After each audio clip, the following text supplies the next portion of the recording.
the Gospels are what I call about the eternal present of mankind.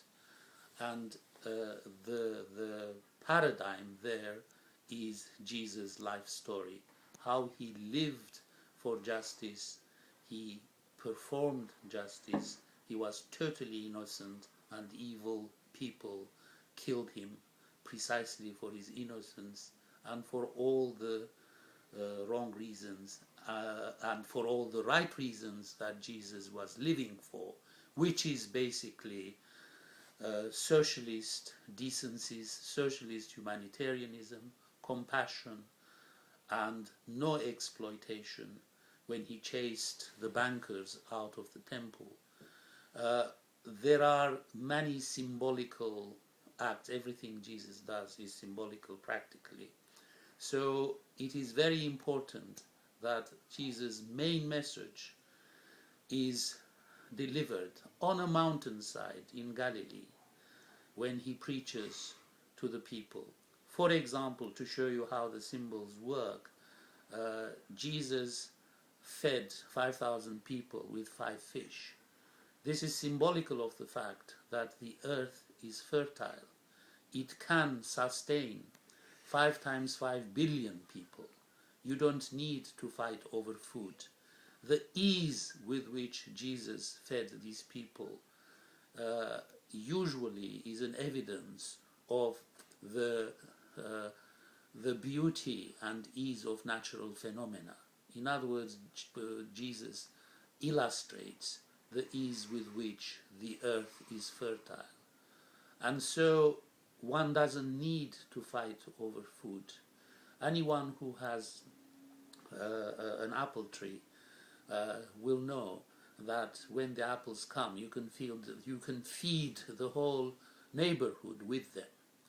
It is not therefore the earth which is the problem. The problem are the royal families of Europe, which stole the land from their own people and keep it in their own private possession, fallow and uncultivated. In other words, the land can feed 5 times 5 billion people.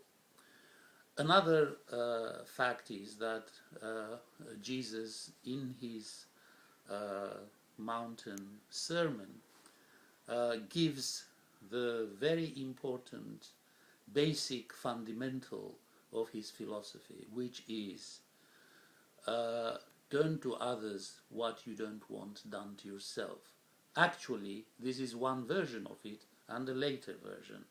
The real words which Jesus says, Matthew 5 and 7, where Jesus says this, is do unto others what you wish done to yourself. In other words, Jesus' statement is proactive. Jesus is misquoted when even in churches they say don't do others what you don't want it done to you. That is not proactive, that is passive, that is being, sort of wishy-washy, etc. No, Jesus says, do unto others what you wish done to yourself, and this is such an important concept, which later on Immanuel Kant, the German philosopher, made it a categorical imperative, his basic philosophy out of it, and he's the only one who's done that, it seems.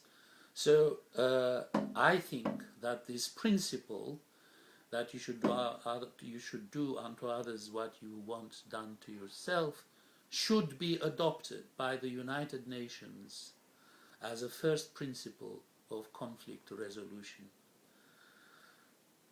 Therefore, we ignore Jesus' humanitarian socialism at our peril. If we do not behave like Jesus, another very important principle is that he said, love thy enemy. Now, many cynics say, if you turn your face, they'll kick your ass and, sort of even kill you. What Jesus is saying is that if every individual could find within himself love for even his enemy. That is the key to the future happiness of mankind. Imagine if the Israelis could find in themselves love for the Palestinians. Imagine if Palestinians could find within themselves love for the Israelis. We shall then have eternal peace. If you can transcend this barrier of your enemy, that is the key that you shall never ever kill.